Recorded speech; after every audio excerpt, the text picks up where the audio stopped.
नमस्कार, मैं अशोक कुमार पांडे और स्वागत है आपका द क्रेडिबल न्यूज पर। सोच के देखिए कि अगर इजराइल की जो डिफेंस फोर्स है आईडीएफ, अगर उसको भी फर्जी खबर दिखानी पड़े तो इसका मतलब क्या है। जी बिल्कुल, आईडीएफ ने एक ट्वीट किया और ट्वीट में ईरान का एक इलाका दिखाया और दिखाया कि देखिए हमने इसको बर्बाद कर दिया है, तहस नहस कर दिया है। जब फैक्ट चेक किया गया तो मालूम चला कि यह तस्वीर पुरानी थी, पिछली बार की थी, इस बार की यह तस्वीर नहीं थी। इसका मतलब क्या है कि आईडीएफ को भी अपने लोगों को दिखाना तो है कि हम जीत रहे हैं, लेकिन दिखाने के लिए कुछ खास है नहीं इसके अलावा कि एक स्कूल को गिरा दिया गया, बच्चियों को मार दिया गया, कुछ बैंकों को तबाह किया गया और इस तरह की चीजें। दरअसल इजराइल का जो सबसे बड़ा लक्ष्य था, वहां पर सरकार बदलना, वहां पर सिस्टम को चेंज करना, वहां पर खामनेई साहब को मारने के बाद जो ख्वाब इजराइल और अमेरिका ने देखा था कि उसको बदल देंगे और कोई ऐसा बंदा वहां पर बिठा देंगे जो पूरी तरह से इनकी कठपुतली हो, वो तो पूरी तरह से टूट चुका है। उस ख्वाब में तो कुछ बचा नहीं है। अब कल नेतन्याहू भाषण दे रहा था और उस भाषण में कह रहा था कि हम ऐसे हालात बना रहे हैं कि ऐसा कुछ हो जाएगा वगैरह वगैरह, लेकिन फिलहाल सरकार नहीं बदलने वाली है। वहां पर फिलहाल वहां का सिस्टम नहीं बदलने वाला है, वहां का निजाम फिलहाल नहीं बदलने वाला है। यह बात तो अब अमेरिका का इंटेलिजेंस भी कह रहा है कि फिलहाल वहां पर निजाम बदलने के कोई भी आसार नहीं है। तो इस मामले में तो वो पूरी तरह से फेल हो गए। अब दिक्कत यह है कि ईरान जो हमले कर रहा है वो तो इजराइल का नागरिक बड़े आराम से देख पा रहा है। मैंने आपको बताया था कि हारिस ने यह कवर किया कि 11 ईरानियन मिसाइल्स पेनिट्रेट करती हैं और 11 में से जितनी मिसाइलें थी सब में 70 बम थे, क्लस्टर मिसाइलें थी, यानी 770 बम गिरते हैं इजराइल के सेंटर में। यह बात हारिस इजराइल का अखबार बता रहा है।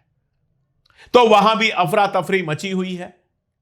लोग लगातार लगातार सेफ हाउसेज में, बंकर्स में रहकर परेशान हो रहे हैं। उनको किसी तरह से बताना है कि नहीं, हमारी हालत बहुत अच्छी है। ईरान में भी बहुत नुकसान हो रहा है, इसलिए आईडीएफ फर्जी तस्वीरें पोस्ट कर रहा है और नेतन्याहू धर्म का सहारा ले रहा है, बड़ी बड़ी बातें कर रहा है। अक्सर ईरान के ऊपर आरोप लगा दिया जाता है कि इस्लामिक कंट्री है। वो तो कहता ही है अपने आप को इस्लामिक कंट्री, उसके नाम में ही इस्लाम है, इस्लामिक रिवॉल्यूशन कहते हैं। लेकिन बाकी का क्या हाल है? ट्रंप साहब की वीडियो आप देख ही चुके हैं, जिनमें क्राइस्ट को याद किया जा रहा है। उनके आसपास सब लोग बैठे हैं, पूजा कर रहे हैं, उनकी पूजा कर रहे हैं, या जो भी अपना धार्मिक क्रियाकलाप है, जो भी उनका मजहबी तौर तरीका है, उससे ऊपर वाले से दुआ कर रहे हैं ट्रंप को बीच में बिठाकर। वहां पर बयान आ रहे हैं कि गॉड ने भेजा है, भगवान ने भेजा है, ईसा मसीह ने भेजा हुआ है इनको। इजराइल खुद को क्या कहता है? चोजन पीपल कहता है गॉड ने हमको चुना है। कसम से, अगर गॉड ने ऐसे लोगों को चुना है तो मेरा तो गॉड से सवाल है कि भैया ऐसे लोगों को कैसे चुन लिया आपने। और जब भाषण देता है नेतन्याहू तो कहता है कि मैसिहानिक टाइम जो है, मसीहा जब हुआ करते थे, यानी वही याद करता है कि जब यहूदियों ने यह किया था, वो किया था, बाइबिल को कोट करता है। वो टाइम आएगा, हालांकि अगले गुरुवार को नहीं आएगा, नेक्स्ट थर्सडे को नहीं आएगा। कहने का मतलब यह है कि ईरान को हम हराएंगे, लेकिन बहुत जल्दी नहीं हरा पाएंगे। यह बात वो खुद तस्लीम कर रहा है, खुद स्वीकार कर रहा है। तो आप अपने गॉड की बात करें तो आप धार्मिक नहीं हैं। ट्रंप के दफ्तर में यह सारा तमाशा हो तो वो धार्मिक नहीं है, लेकिन ईरान धार्मिक है। यह बहुत मजेदार है कि आप सारा तमाशा करें तो वो सेकुलर तमाशा है। अगर आप कहें यहूदियों का देश है तो वो धार्मिक देश नहीं है, लेकिन ईरान कहे मुसलमानों का देश है तो वो धार्मिक देश है। भाई, किसी भी तरीके से आप देखेंगे दोनों धार्मिक देश हैं।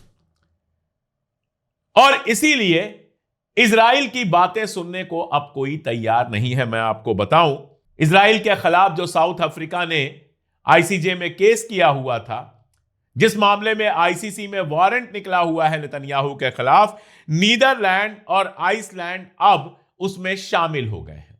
नीदरलैंड और आइसलैंड साउथ अफ्रीका के साथ शामिल हो गए हैं, यानी वो भी मानते हैं कि इजराइल ने वॉर क्राइम किया था और उनको सजा मिलनी चाहिए। इसका मतलब यह नहीं है कि कल को फैसला आ जाएगा।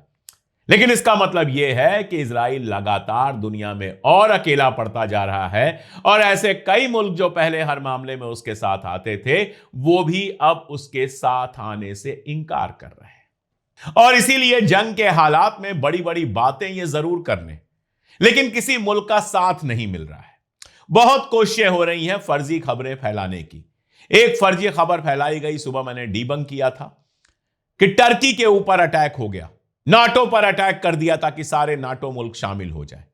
तुरंत समझ में आ गया फर्जी बात है, बिल्कुल इस तरह का कोई अटैक नहीं हुआ। यहां तक कि जो अटैक हुआ था ओमान पर, सलाले में जो अटैक हुआ था उनके ऑयल डिपो पर, ओमान तक नहीं मान रहा है कि वो ईरान ने अटैक किया है। ओमान का जो बयान आया था विदेश मंत्री का कि ये सारी जंग इसलिए हो रही है कि फलस्तीन के मुद्दे को किनारे किया जा सके, फलस्तीन की आजादी के मुद्दे को किनारे किया जा सके, और इसीलिए मैं उसमें शामिल नहीं होऊंगा। जो बोर्ड ऑफ पीस बनाया हुआ है उसमें ओमान शामिल नहीं होगा। ओमान ने यह बात क्लियर की है।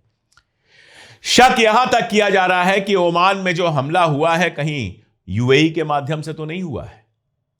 आर्मको पर जो हमला हुआ था, सऊदी अरबिया में आर्मको पर जो हमला हुआ था, उस पर भी ईरान ने क्लियर किया कि हमने कोई हमला नहीं किया था। तो किसने किया था?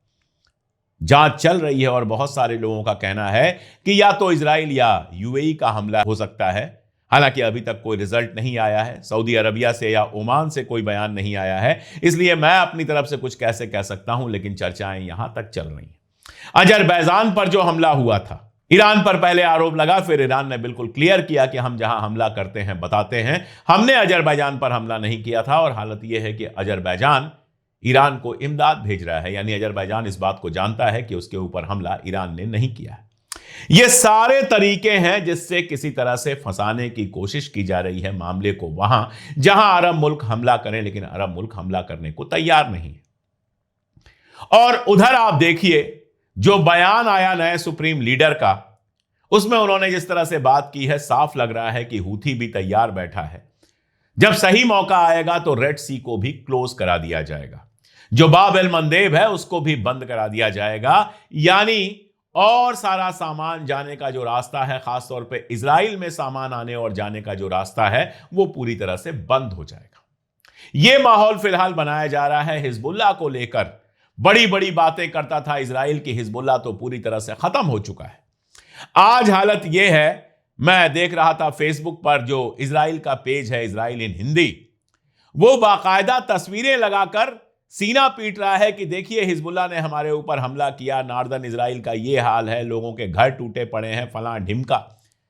आप वहां पर कमेंट देखिएगा तो सिर्फ और सिर्फ मजाक उड़ाया जा रहा है, क्योंकि जो इजराइल लेबनान पर लगातार हमले कर रहा है, बेरूत पर हमले कर रहा है, 75,000 से ज्यादा लोगों को घर छोड़ना पड़ा है, जो इजराइल पूरे के पूरे रफा को एकदम समतल कर देता है, सारे घरों को गिरा देता है, गजा में इतना सारा कुछ करता है, वो अपने घरों के टूटने पर सीना पीटेगा तो हंसी के अलावा और क्या आएगा।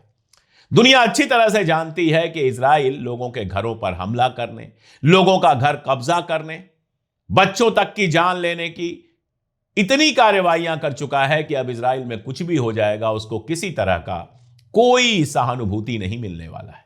विक्टिम कार्ड प्ले करना इजराइल को बहुत अच्छे तरीके से आता है।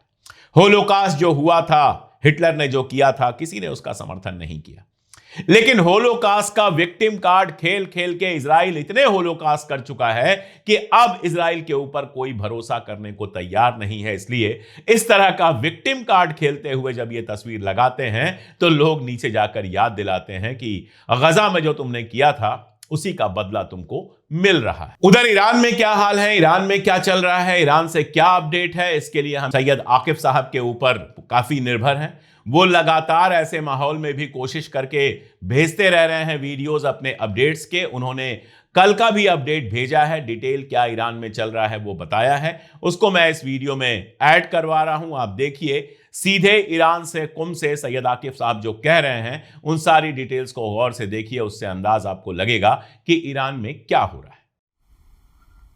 बिस्मिल्लाहिर्रहमानिर्रहीम। आज 11 मार्च है 2026 और यहाँ ईरान में तकरीबन दोपहर के 2:30 बजे हैं और आज का एक मुख्तसर अपडेट आप लोगों की खिदमत में।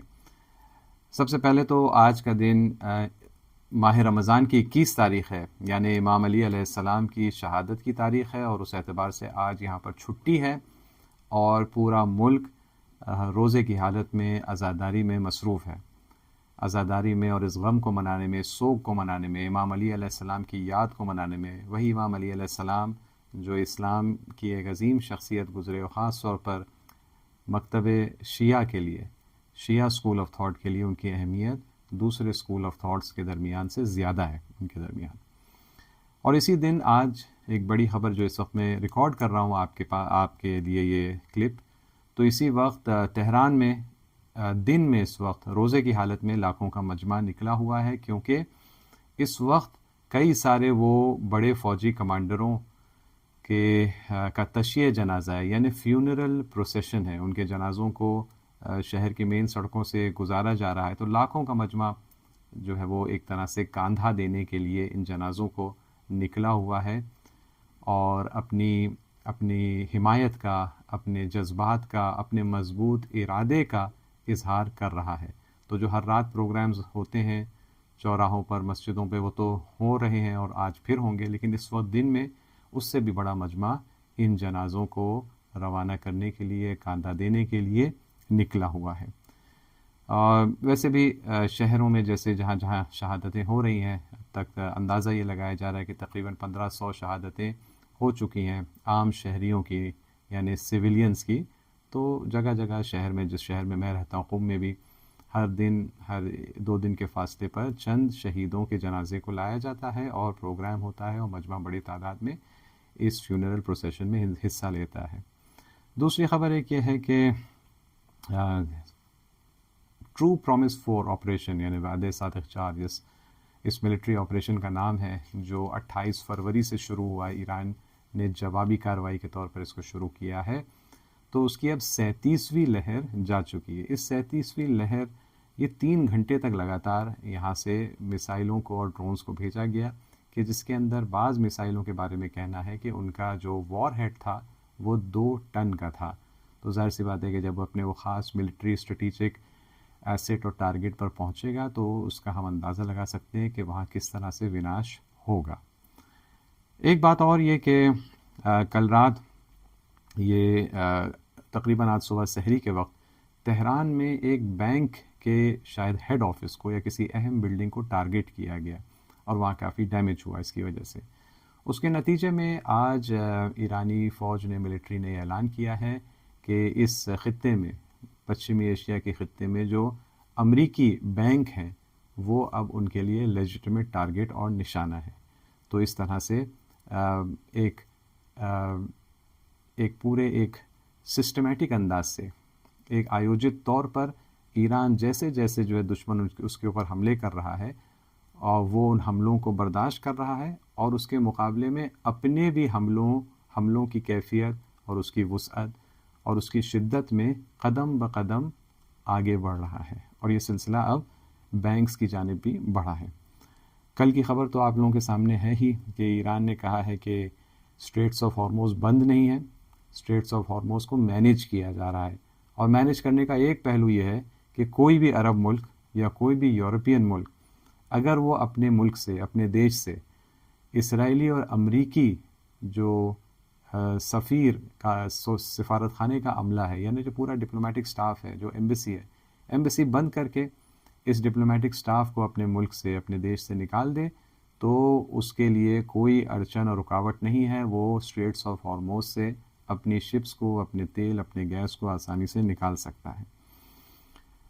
आखिर में ये बात आपके सामने है कि अमेरिका की जानिब से अब कई बार सीज़ फायर का प्रस्ताव आ चुका है और ये पेशकश ईरानियों तक पहुंची है, लेकिन ईरानियों ने इसका जवाब मीडिया में इस तरह से दिया है कि इस वक्त ये हमारे एजेंडा में है ही नहीं, क्योंकि जिस मकसद और परिणाम के तहत ये जंग लड़ी जा रही है वो ईरानियों के नज़रों के सामने है, और वो उन्हें नज़दीक भी अब नज़र आ रहा है कि पूरे पश्चिमी एशिया के इलाके से अमेरिका का जो मिलिट्री डोमिनेशन है, जो हेजेमनी है, जो रोब और दबदबा है, वो हमेशा हमेशा के लिए उखाड़ कर फेंका जाएगा और ख़त्म होगा। ये बहुत नज़दीक नज़र आ रहा है। और इसके पेश नज़र इस वक्त ईरान के ज़ाविये से देखें, इस्लामी प्रतिरोध मोर्चा, मुज़ाहिमती महाज की निगाह से देखा जाए तो इस वक्त कोई माना नहीं रखता है कि जब जीत इतनी नज़दीक है या ये लक्ष्य और मकसद इतना नज़दीक है इसको हासिल करना कि ज़ाहिर सी बात है अगर ये हासिल होगा तो इसका लाजमा होगा फ़िलिस्तीन की आज़ादी। जब ये इतना नज़दीक आता जा रहा है तो इस वक्त सीज़ फायर में एंटर होना ज़ाहिर सी बात है बेवकूफ़ी होगी। तो आपने देखा कि ईरान से जो अपडेट है वो क्या है। मैं बार बार कह रहा हूं कि ईरान में भी सिविलियन इलाकों पर लगातार हमले हो रहे हैं। प्रधानमंत्री मोदी ने भी जब पजेश्कियन से बात करके ट्वीट लगाया तो उस ट्वीट में सिविलियन इलाकों पर हमले की बात की। सारी दुनिया इस बात को देख रही है कि इजराइल और अमेरिका लगातार सिविलियन इलाकों पर हमला कर रहे हैं, लेकिन ईरान जो है वो बिल्कुल तना खड़ा है। वो लगातार हर हमले का जवाब हमले से दे रहा है। और जब अमेरिका और बाकी मुल्क लगे हुए हैं कि किसी तरह से सीज फायर हो जाए, तो ईरान अपनी शर्तों के साथ खड़ा है कि ऐसे हम जंग नहीं रोकेंगे। जंग तब रोकेंगे जब आप हमारी शर्तें मानेंगे। शर्तें क्या क्या हैं वो मैं आपको कई बार बता चुका हूं। फिलहाल ये हालात हैं, आगे भी जैसे जैसे बातें बढ़ेंगी, जैसे जैसे चीजें बदलेंगी, मैं आपको लगातार अपडेट करता रहूंगा। जुड़े रहिए हमारे साथ, देखते रहिए वीडियोस। आज के लिए इतना ही, बहुत शुक्रिया।